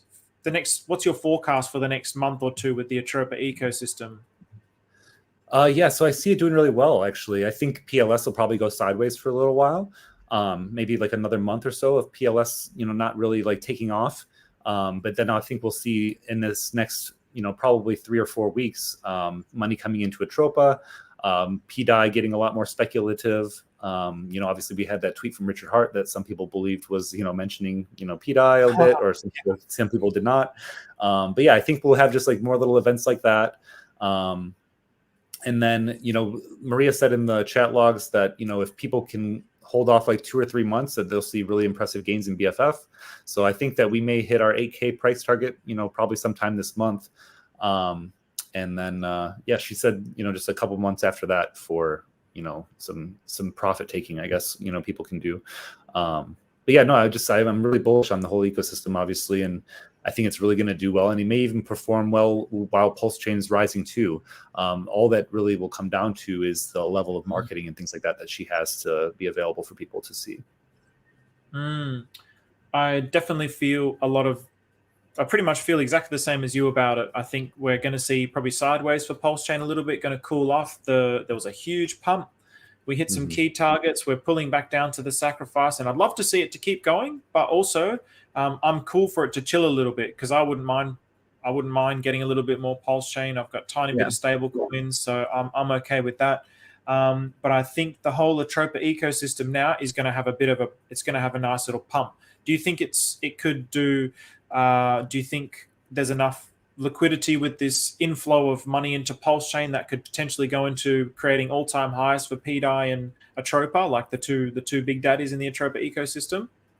I would love to see that, but I don't really necessarily think I'm so confident to say that it would do that, because I don't think those people that are coming into Pulse Chain are coming into Pulse Chain for Atropa. And once people are coming into Pulse Chain for Atropa, then I think we're going to see some crazy moves happening. But I think that it's going to take a little bit more time. Yeah, because I think you're right, to be honest. People need to like really dig into Pulse Chain to kind of find Atropa, even though like I'm posting about it all the time. You are too. Like we got a bunch of people that are posting about it a lot, but it's like somebody from Ethereum coming to Pulse Chain, they have to like use a Pulse Chain hashtag on Twitter. They got to do a little bit of digging to find tokens. And once they do that, they'll see Atropa all over the place, but it's just going to take certain people to do that. Then they're going to tell their friends, and then it'll create a snowball effect. But to say that may happen in the next couple of months, I don't know. I don't really want to say that. Yeah, I mean, I look at PTGC, for example. It broke its all-time high, so I thought, oh, maybe the Atropa ecosystem can do that too. But I feel like maybe it requires too much liquidity to actually make it happen. And given that Pulse Chain didn't actually break its all-time high yet, I'm rethinking. I thought, okay, this we're in like this wave 3 of the Atropa ecosystem. Wave 1 was the up, wave 2 was the down. Now wave 3 could be like breaking the all-time high. But I'm actually thinking, because Pulse Chain didn't, it potentially won't. But I would definitely love to be proven wrong. And I think, yeah, absolutely. And I think when you mentioned 4 billion in PDI, again, it's like the asymmetric risk for me is what this is about. So if you, even if it's like, oh, is it going to peg? How's it going to peg? We don't understand the maths. I can see in my mind how it could. I can't tell you the maths behind it. I just have this sense, this feeling of like, I think it could do it based on being bonded with all these things. I just get that sense, but I wouldn't be able to tell you how. It's like, if I look at the asymmetric upside of this thing that's projected to have $4 billion of value in it, it doesn't take much to get 1 million PDI. It's like $100 of pulse chain maybe at that to get 1 million. Well, right now it's $1,000, I think. Oh, is it 1,000 to get? Okay, all right. Oh, how do I? I mean, I've got just over 1 million, but I didn't think I was buying it any lower than this. Maybe because of the value of pulse chain so high, that's why it's 1,000. Oh, I mean, yeah. So I know we're at 001 right now. So $1,000 USD will get you 1 million PDI. Yeah. Okay. All right. Okay. So it is becoming more of a big play, but even still, like, you know, what, $50 can get you something. I don't know. Again, what's the maths there? 100,000 is it? $500,000 for $50, right, or something like that, or wait, no, 50. It'll be 50,000. 50,000. Yeah. 50,000. Yeah, for $50, like that's crazy. It's like it is unstable. Yeah. That's the thing. In a stable, and right. and again, people are like, oh, everyone's just going to dump it, and who wouldn't dump it? But there's so many other tokens, right? There's like hundreds, over 100 now in the Atropa ecosystem. If we start going months ahead, let's just say we're 6 months ahead, and this vision is like, what this is actually looking like it could come to fruition. But me, as a big holder, I'm probably not a big holder in PDI like you are, but you'd be looking at it going, well, I've got tons of tokens everywhere else. I don't need to take all that profit in PDI. I want to be like a liquidity provider. I want to be like a custodian of this new financial system. And I reckon there's going to be plenty of people who are big PDI whales who are going to have that same mindset of like, what's the point of dumping it? I've got all these other tokens I could dump if I wanted to. We'll have farms. Like, that's the thing that people are forgetting. Exactly. Like, we will have farms. Richard Hart will have a PDI farm. And if you don't think that that's the case, like, I feel so bad for you. Like, it is going to happen. Like, there's no reason not to. Like, it makes so much sense. One of the original pulse chain wallets was pairing up WP. It was the first person to pair up WPLS to PDI, paired up Hex to PDI. You know, like, there's a reason why those liquidity pools were created the first few days of pulse chain, right? It's not for no reason, right? And so, yeah, once those things happen, it's like, then people will be like, oh yeah, that's how it'll stay stable, right? People will just be able to farm yield from like get an APR from locking up your PDI. Single-sided staking. It'll be so simple. I mean, it's just going to be like, why? Like, of course, like, why didn't we see this sooner? But, you know, we've been trying to tell people forever. Yeah. And again, it comes down to people who believe or don't. And for me, it was like, the evidence is not like 100% conclusive. I can't be like, okay, it's going to happen this, and this way. But it's like, I'm willing to take that bet based on how I feel about it. And I think there's too many things that are pointing me in the right direction and making me feel good inside about it to kind of ignore that. 100%. So, awesome, man. Do you have any closing statements, anything else that you'd like to add before we wrap this up?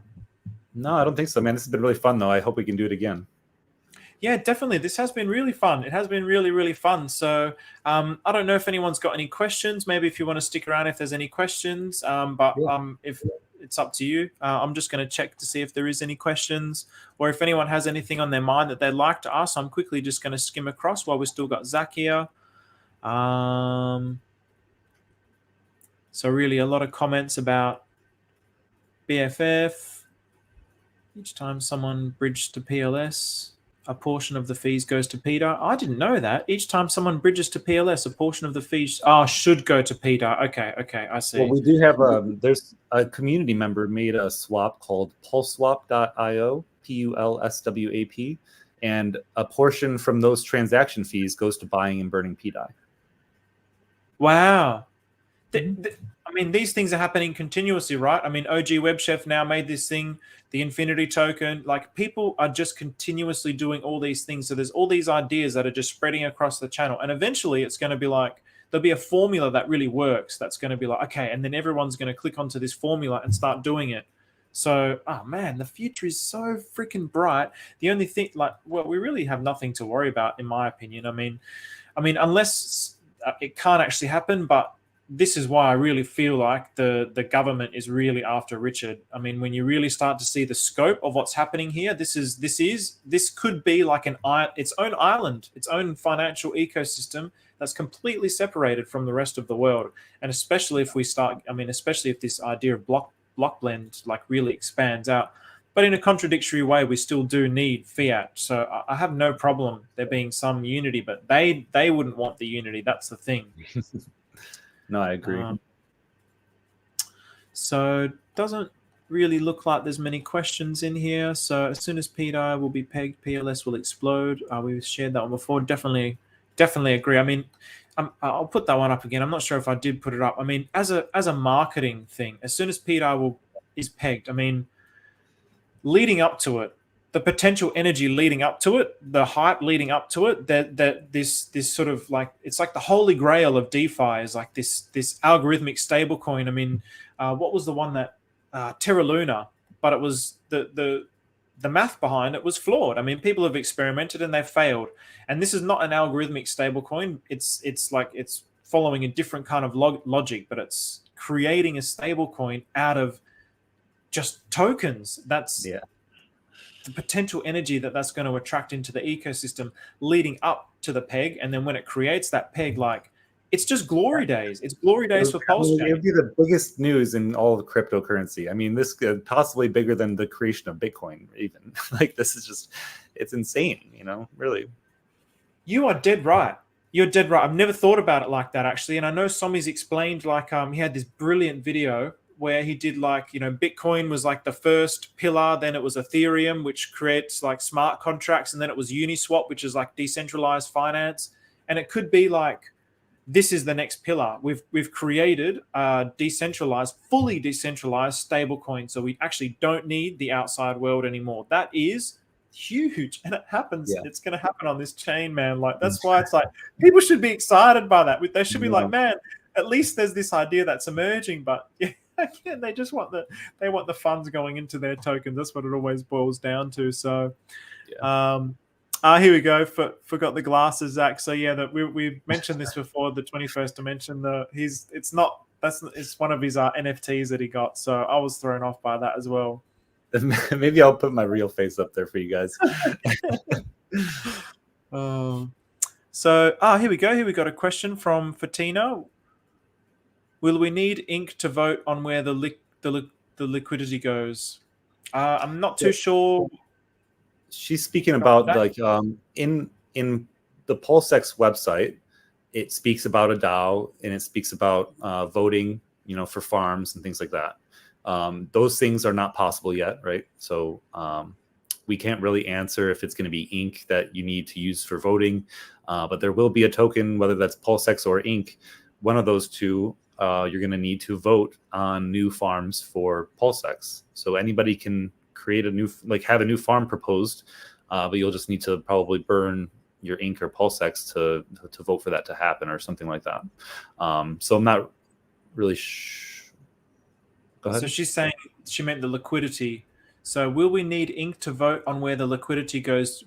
In what sense do you mean the liquidity for Tina? Do you mean the liquidity of the PDI or the liquidity in the Atropa ecosystem? Because I just know that we need to use those voting tokens, whichever one it will be, to use to create new pools, which is super, super interesting to know that that's going to be coming down the line. At the moment, in terms of the way the liquidity is being directed, it kind of seems like Maria is the one that's like the composer of where the liquidity is going, and whether or not the community actually follows is really up to the community. But if you want to clarify that for Tina, I want to get to this one is here as well. Missed this one. Infinity gives BFF rewards. Yep, we had that one. Thank you for that comment. Oh, where was it? Here we go. When you get up in the morning, how long does it take you to check the Atropa chart? So I'll just speak for myself here first. I mean, there's so many charts, man. So what I like to do is I like to just focus on particular sections. And like I mentioned in the stream earlier, there's 4 new tokens now which have just been created. So basically what I do is I create a series of multi charts. So I'll have like multi charts for TSFI, multi charts for like different tokens that might be paired to Atropa, and I'll just kind of monitor them, not on a daily basis because it does my head in. So I might only just check them every few days, but if it's something where like these brand new tokens now, where there's these 4 new tokens, I'll check that in the morning straight away just to see what they're doing, see how they moved. I'll check the liquidity pools that might have been created in the blockchain explorer as well.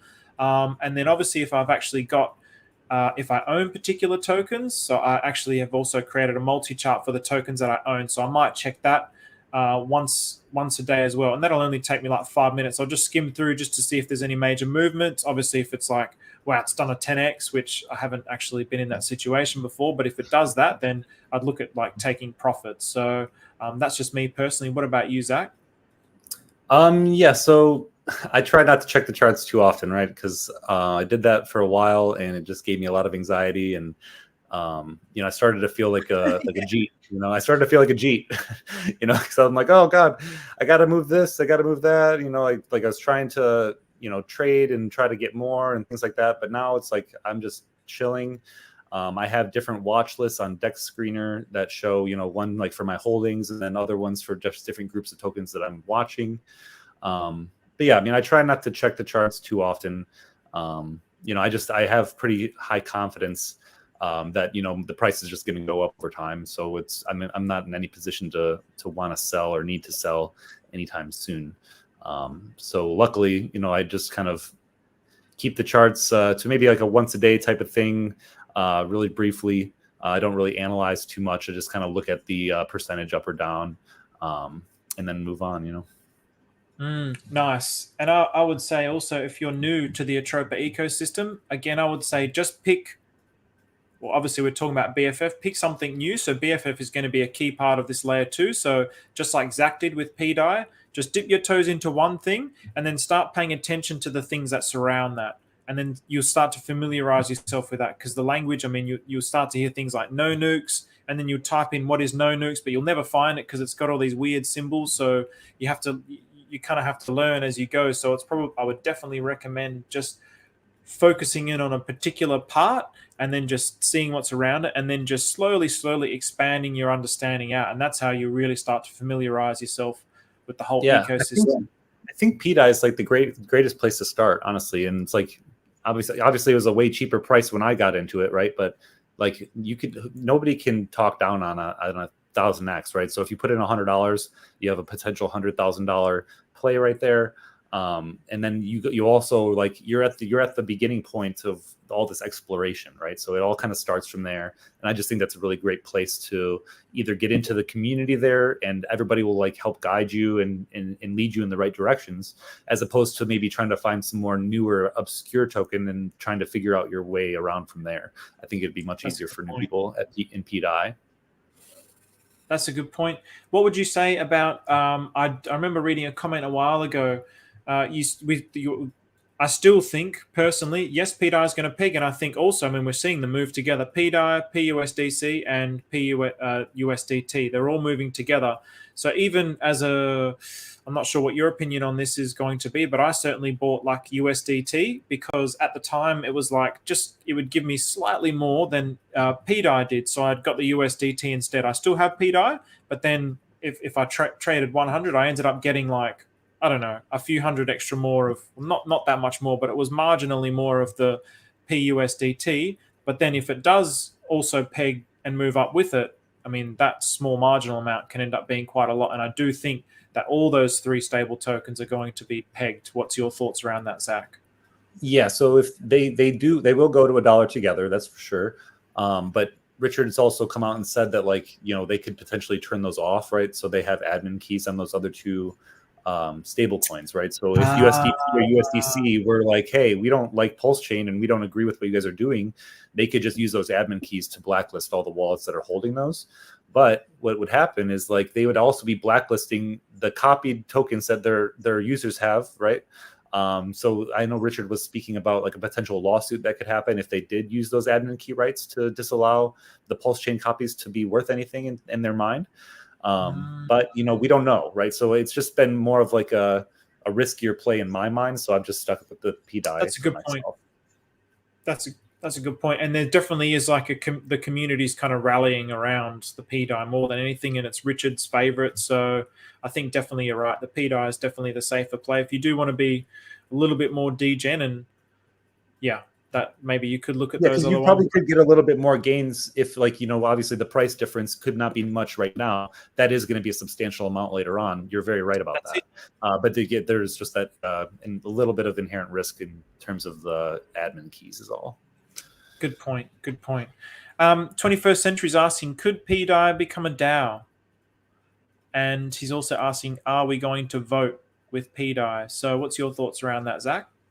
I think that there could be a DAO within the Atropa ecosystem that we have yet to see in existence, like that we have yet to be spoken about or have, because we have no information about any of these tokens, right? TSFI, what does that do? Down, what does that do? Are they all just meme tokens? Do they have no actual utility? Like, I don't think so, right? I think these certain coins, I don't think that there's just no code to them. They don't operate in a certain way. I think that they do.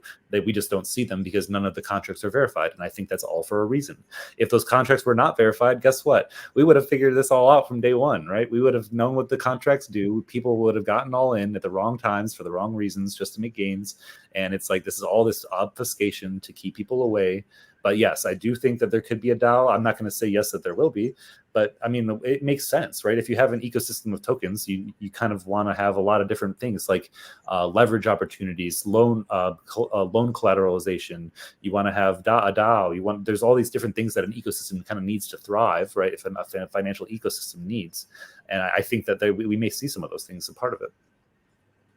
I completely agree, and I would say, not with conviction, but I don't think it would be PDI, because I think PDI has its own utility as being a stable coin. So I don't think it would be used as voting, but I definitely do think there could be some DAO that's coming up. So, Muddy, right now, $100 gets you 120K of PDI. There we go. Okay. So, I mean, yes, man, that's good money, man. That's good money. That is very, very good money. It's like, I think we're all kind of like us, because we're from Hex. I mean, I'm from Hex anyway. We're really conditioned to like 10,000x, but that is a phenomenal return. Yeah, $800 to $1 million. 800 to $1 million. That's what that means.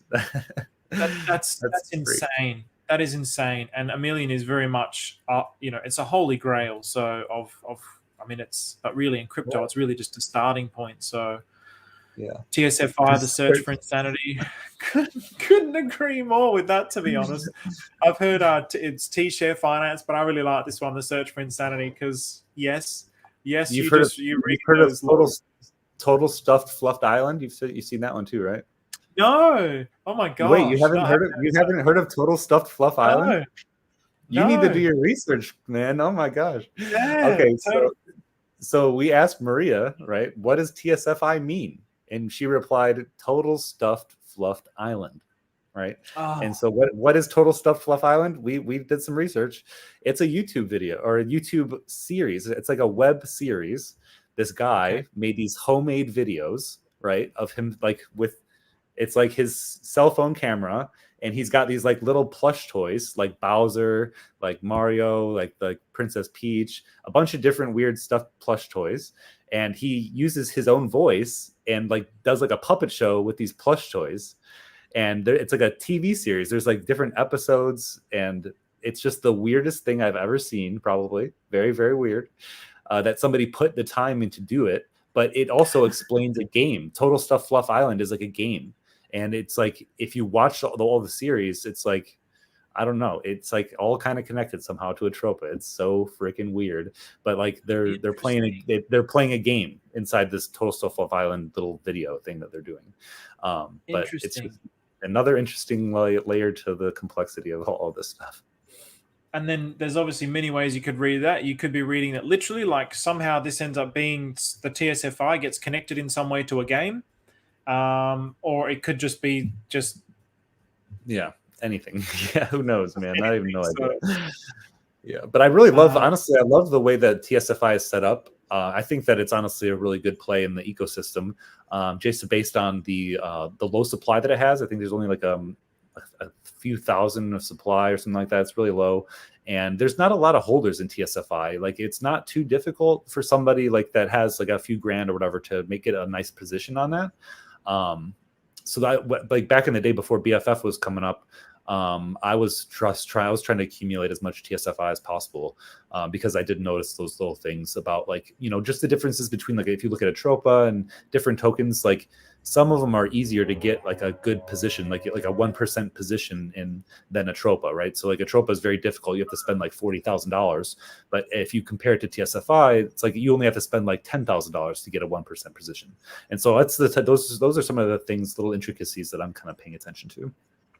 And I do remember in the chat logs a few months ago, she mentioned a lot that TSFI would have one of the better short-term gains, but it hasn't really played out like that. Yeah, and back in December, right around Christmas time, she actually did an update to the Dysnomia, the GitHub, right? And so one of these updates, I think it was on December 22nd, it said TSFI prime, and then it said like equals like this decimal or whatever. So it looks like that something was being worked on for TSFI, within the chat, not within the chat logs, I'm sorry, but on the GitHub account, just last month. Interesting. Yeah. Okay. So just another rabbit hole to go down there. So, Fatina says, I see a movie coming out about all this one day. I mean, that'd be pretty sick. We'd be stars in it, wouldn't we, Zach?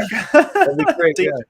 DGen. So it would be fun to have a pool, PDI, EHEX. Exactly, man. Like, there's so many opportunities in the future. I mean, if PDI pegs to $1, then it can.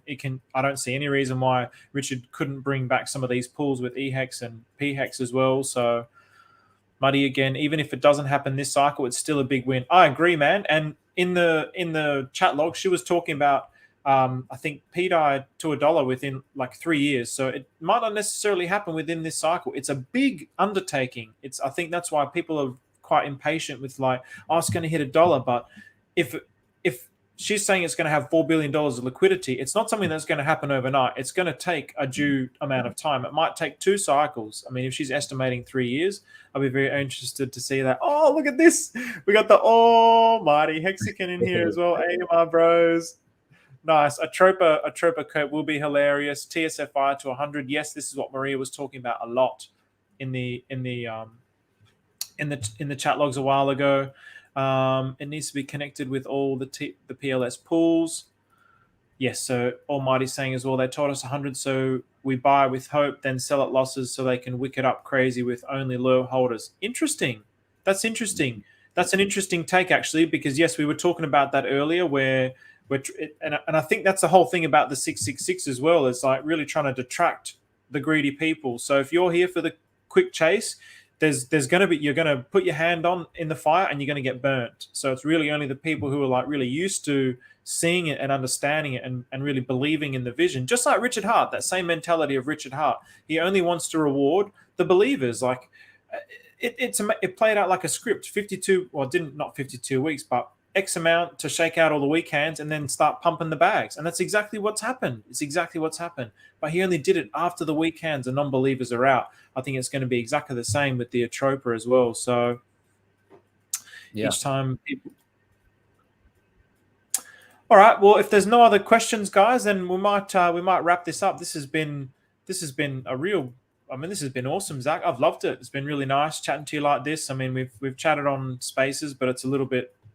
you're just hearing the voice. It's a little bit different. So this has been really awesome. I hope that we can continue to do this. And as things develop, as BFF develops and Atropa develops, we'll continue to do this. Hopefully as well, we can start getting more of the boys in as well. Hodlnomics has started a channel as well. So if you guys like following this kind of content, Zach is awesome for the content. Follow his Twitter. Hodlnomics is just... he was doing YouTube a while ago, but now he's kind of like relaunched his YouTube again around PDI and the Atropa ecosystem. So go look out for Hodlnomics, join the Telegrams. Anything else that you want to add, Zach, before we finish up? No, just had a lot of fun. And we should definitely do this again, but we can also, we could probably get more streamers in here, right? We got Hodlnomics is streaming now. Exactly. So I mean, we could get 4 people on here at once and just have a cool discussion. I think sometime that'd be great. 100%. I would absolutely love that. That's what I was alluding to as well. So let's do that in the future. So awesome, man. A real pleasure. I'm reading Almighty Hexkin's post right now. This comment. No, I had to put it up. Good on you, Almighty Hexkin. That's my boy. That's my boy. He already knows. Yeah.